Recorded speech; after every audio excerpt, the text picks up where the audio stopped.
कि गाना के टाइटल बा तुझे ना देखूं तो चैन मुझे आता नहीं है। भैया पावर स्टार पवन भैया शुरू का बादशाह प्रणाम। तो भैया रोगो सबके बतला दी कि आज बहुत बड़ा खुशी के दिन बा। जी हाँ, रोगो सबके पिछला वीडियो में बतलानिया कि हर गाने के रिलीजिंग डेट आ गई बा।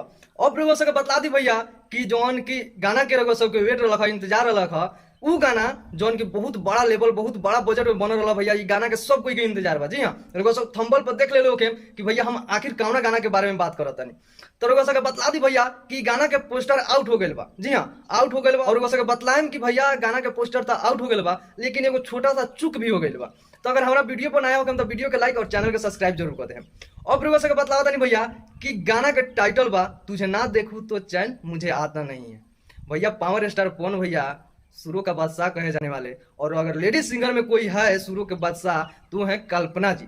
तो रोगो सबके बतला दी भैया कि दोनों आदमी अगर एक साथ ये गाना में गावत आलो तो रोगो लोग सोच सकता नहीं कि भैया पर्दा फाट जाई। जी हाँ, आगे रोगो सबके बतला दी भैया कि तुझे ना देखूं तो चैन मुझे आता नहीं बहुत जल्द रोगो सबके बीच में आवे वाला बा, काहे कि पोस्टर आ गइल बा।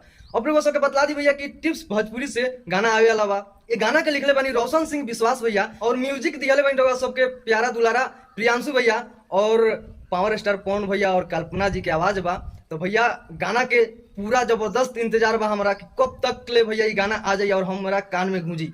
तो भैया रोगो सबके का इंतजार बा गाना के कमेंट करके जरूर बताएं। और एक बात और बतला दी कि भैया एक गाना के जो उनकी एक्ट्रेस बारी आकांक्षा पुरी जी, तो भैया उनको के देखल जरूरी बा, काहे कि भैया बॉलीवुड छोड़ी लेकिन साउथ तमिल बहुत सारे भाषा में काम करे बानी आकांक्षा पुरी जी।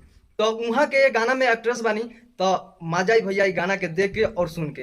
तो रुआ सबके गाना के कितना इंतजार है भैया कमेंट करके जरूर बताएं। लेकिन भैया गाना सुने में तो मजा आई, लेकिन एगो छोटा सा चूक हो गई भाई गाना में भैया, काहे कि हम अभी एगो चैनल में भैया एक छोटा सा क्लिप गाना सुननी है। जी हाँ, सच बतला नहीं कसम से भाई विश्वास करा जा, काहे कि बहुत सारा लोग कहला कि फेक न्यूज बना वाला फेक चैनल बा। तो भैया ऐसा बात नहीं है, जितना भी हम अपडेट दिले रहोगे सबके प्रूफ के साथ भैया अपडेट बतलाइले।